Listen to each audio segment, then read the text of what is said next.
I think, as we have discovered the lag. All right, so we're live. So welcome to the Dothan Biz Talk show. Josh, Tony, and we have a guest speaker, Harry. And it's ugly outside, so we're inside. Yes, we stepped outside because we're like, we like outside. It looks cool. It's got the downtown vibe and stuff, but it's way too hot right now. So, we're gonna be talking about some small business development type stuff with Harry here, but we just got a few announcements to get out of the way. Then we'll get into our main topic kind of stuff. So I'll let you go first with the $20 challenge. We're still doing the $20 challenge. You have to be following Pathfinder Digital Marketing and Evergreen Creative Company, and be watching the show. You gotta find us, and it'd be easy today. I know we're normally outside, so it's easier to spot us, and we are inside today. But if you just Google Pathfinder Digital Marketing on the maps, that should give you a good hint on where we're at. Just don't run up and down the hallway like maniacs, because there are just we get a lot of people break into our building today. Cool. And then I have one announcement just on the Evergreen side of stuff, is that I have my ribbon cutting event at the Dothan Chamber of Commerce next Tuesday at 10:30. So anybody's welcome to come. I'm doing free video headshots right after the ribbon cutting. So if you want to take advantage of that, one of the marketing aspects of that kind of stuff is like, you want to try to stop the scroll. So like when people are flipping through their phone or scrolling through Facebook, everybody's got a still image for their profile picture, but a little bit of movement will actually catch someone's eye real quick. And so that's just a fun way to stop the scroll on your content. So that's it's a freebie next Tuesday at 10:30 at the Dothan Chamber of Commerce, and we'll be doing that. And we're still looking for sponsorships for the show, and we're still working on converting the show to podcast. It's something I need to talk to you about after the show. But yeah, so we have Harry here, and I'll turn it over to you to introduce him and kind of like our topic. So here in Dothan, where Troy at? Troy's in Dothan. Yeah, here in Dothan, there is a group company called the SBDC, the Small Business Development Center. So if you're a small business, I owe much of my success to this organization because they offer some really good free services that are useful. And I say that because a lot of people offer free services, but then there's like a paywall behind it. This is free. They're extremely useful. They help my business grow. I still consult with Harry. He's my business consultant through the SBDC. And this is Harry Greer. I'm going to let him take it from there and give the details about it. Okay. America's SBDC is a network of over 1,100 units, we'll call them. Alabama has 10 of these SBDCs. I work with the Troy University SBDC, and we cover 8 counties in southeast Alabama. The other 9 are, for example, at Auburn or University of Huntsville, University of Alabama, South Alabama. Their SBDCs are typically housed at colleges or universities as the host institution. They're in all 50 states, Washington, D.C., Guam, Puerto Rico, U.S. Virgin Islands, and America Samoa. All have SBDC units. Depending on the population of the state, there may be quite a few more. For example, I think California has a couple of hundred SBDCs for their size population. Basically, what the SBDC does is we assist the small business owner with everything from how do I start a business all the way to you can be 30 years in the business and you're thinking about getting into government contracting. We can help you with that. What are the steps to going through that process?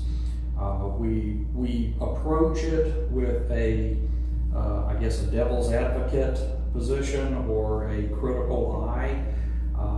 When you create a company, you are essentially birthing a baby.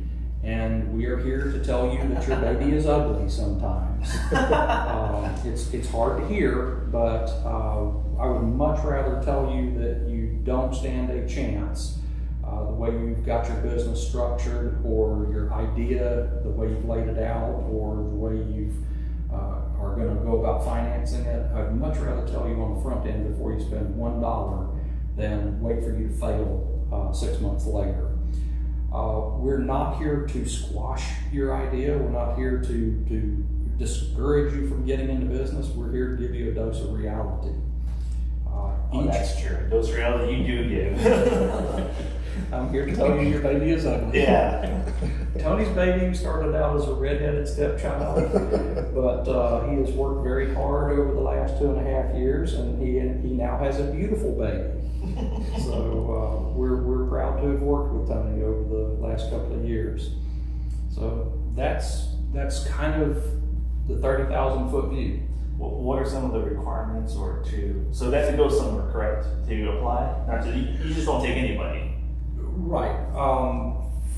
In Alabama, and I'm only going to speak about Alabama's process because each state has their own, I guess, curricula or criteria, excuse me. In Alabama, we ask that you go to a specific website to register to become a client of the SBDC. That goes to the University of Alabama, and then depending on what your address is, they disseminate that registration down to the appropriate unit. So again, if you're located in one of our 8 counties, you'll register on the Alabama website, and they will send it back down to Troy, and Troy will decide which counselor is best suited for what your request is. I assist people with the finance side of things, the accounting side of things, tax questions, legal structure of businesses. Betsy Baker, who is one of our counselors, she is more on the marketing side. She is the government contracting expert. And then we've got a couple of other counselors. One is a banker, former banker, 40 plus years. So he understands banking and loans in great depth. Vicki had her own H&R Block franchise for 10, 12 years, I believe, and so she is our tax expert. We provide our advice at no cost to our clients. All we ask is that you listen to us. Please understand that we're not here to, again, kill your business, but when we tell you your baby is ugly, we're telling you for a reason. We've seen multiple situations, very similar to yours perhaps, and that business failed for a reason, and we're trying to help you not fail. That's really true. So for me, I applied, like you said, about just over 2 years ago, to have you as a business consultant, and that's what Harry does for me. At the very beginning, we were meeting twice a month, almost. Mm-hmm.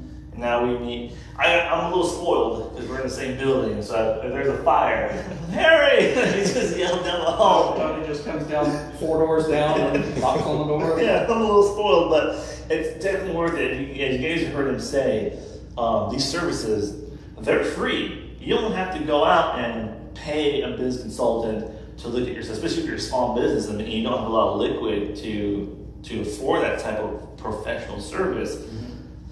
Man, it definitely helps ease the pain of writing some checks out to some people. I wasn't aware of the other ones, but it's really good that all their services are free, correct? Through the SBDC? And again, I'm speaking to Alabama. Pretty much all of our counseling is free. We do offer classes or seminars that occasionally we will charge a nominal fee for. You're going to have to pause that, please. It's okay. We have a break. Is that our office? No, I thought we had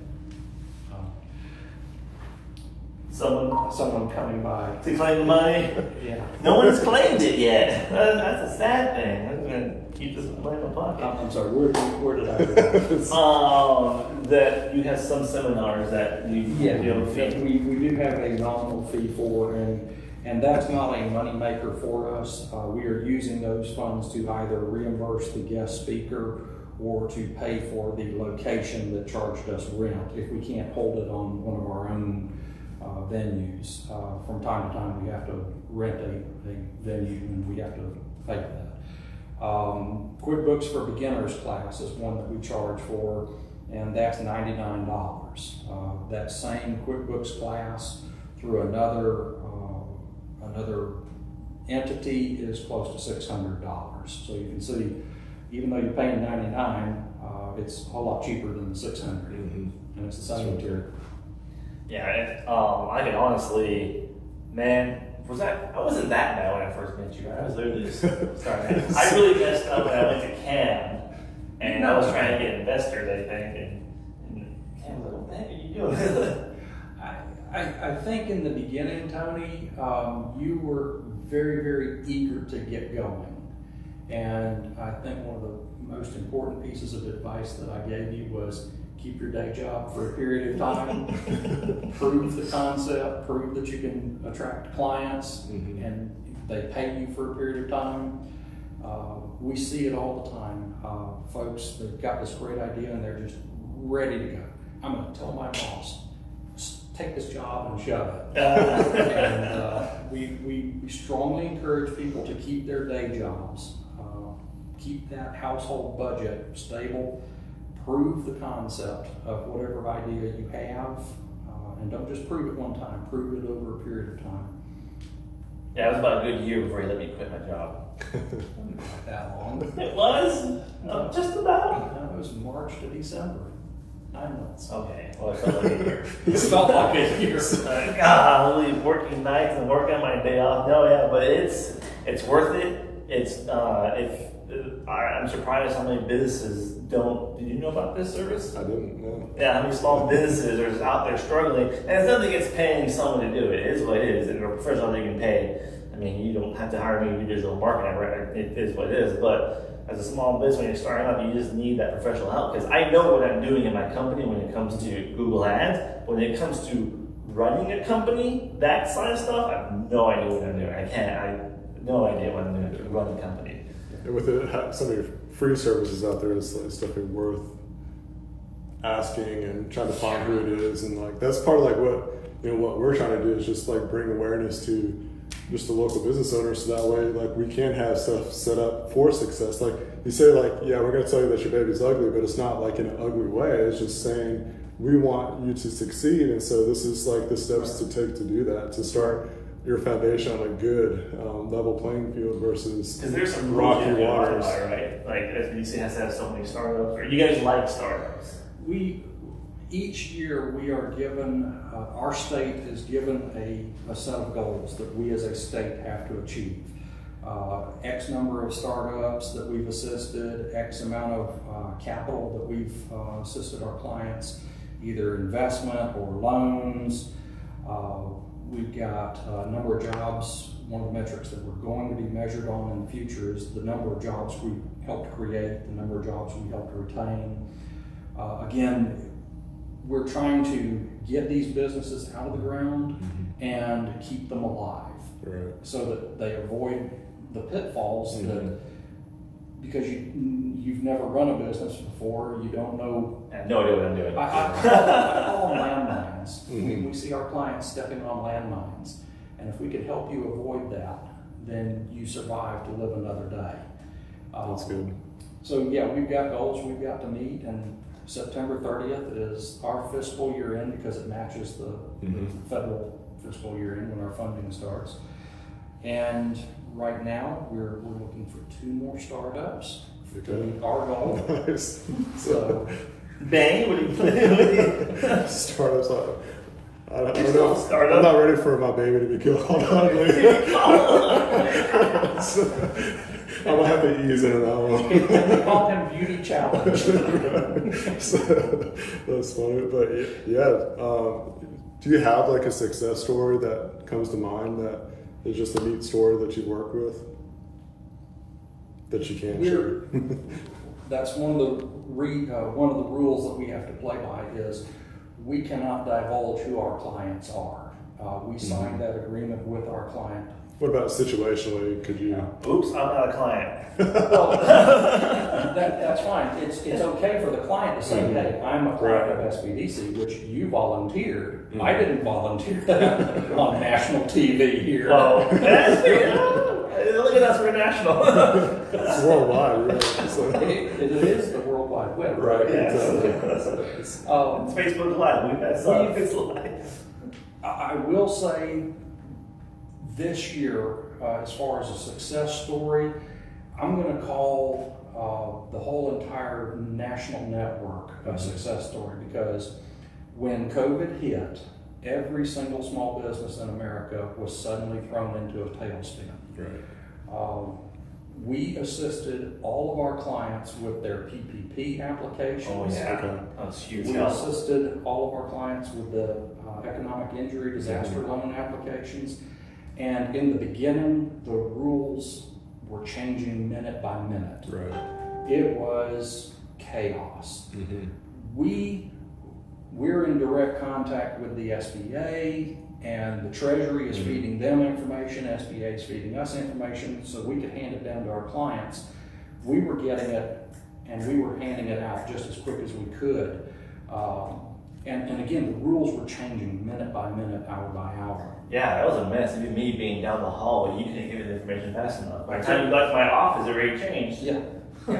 We went through 3 different iterations of the PPP application in a 3-week period. Wow. And so, I remember, like, just through different kind of sources and resources, just it seemed like it was impossible for like a business owner to keep up with all the information that's coming down the pipeline. yeah. So all of the SBDCs in the nation, we were working 24/7. I was working at 3 a.m. Because that was when the SBA portal was open, when traffic was down. Okay. So I was getting online at 3 a.m. helping my clients do their applications. So that is a huge success story for I was us. actually going to lead into that, so I'm glad that you brought that up, because everything changed in 2020. Yeah. So it's just you have to use your resources. You have to think outside the box. You've got to just do things differently. You can't just coast along thinking that you're going to be okay, and then all of a sudden an iceberg is in the way. Yeah. So, Anybody who starts a business in 2020 is going to be a success story, because if they get out of this year and they're still surviving 12 months from now, my opinion is they're going to stand a greater likelihood of surviving the long term than a business that was started in 2019. yeah, that's Well, like mine? Well, yeah, you have me, Tony. Yourself. that's a good point. I was talking to another entrepreneur yesterday at lunch, and we were just talking about the different stuff that we've had to adapt to and try to be creative with. And we both had the mentality is like, it would have been easy just to throw in the towel. It's like, I'm just going to do something else. But we were like, no, I'm going to double down and just fight through this, because I want to come out to the other side. And those that do come out to the other side, it's like, there are going to be people that just threw in the towel. I mean, we saw so many businesses. It's not just an easy give up kind of statement. I'm not saying that at all. It's not nice. It's not good anyway for business to close. Yeah, like I don't want anybody to close down, regardless of who it is. Like we all want to see success in business world, but like when you're able to go through these kind of trials and come out on top of that, it just, there's so much more meat to that. You've been through the battle, so to speak, and you know how to survive. You know how lean you've got to be. You started off lean. If you start off in an economic downturn, you know how skinny you have to be. Whereas somebody who started their business during the fat times, business was easy to come by, pricing was not an objective from the client standpoint. You know, your customer service could be sloppy and you could still get away with it. Those are the businesses that are at most risk right now, just because they don't know how to get through the lean times. They've never been trying before. It definitely is trying, yeah. It's been cool to see like some businesses start up this year. There's gussied up fire truck. Really cool like concept, and it's completely COVID friendly. It's mobile, all that kind of stuff, and they've done really well from what I've seen so far. So it is motivating to see startups and businesses start up like that. So if you have an idea, I would say definitely start on the right foot, find Harry, find ourselves, and we'll try to help you get started on a good foundation versus a rocky foundation. Yeah. So I think that I think that sums it up. That sums it up. The last thing that you said was perfect. So just being an encouragement to fight through and get through this stuff. If someone wants to apply here, what's the website they have to go to? It's just Can I give that to you and you post it on this video later? Or? that's Yeah, fine. we I don't know what it is. We can put it in the I've comments. got a link on my computer. I just emailed Email it the to people. It's like, do you know your own phone number? I don't know. But like your office is located downtown Dothan, so easy to find that at least, and set up an appointment. So it'll be worth it. I appreciate you coming on, Yeah, enjoyed it. and we'll.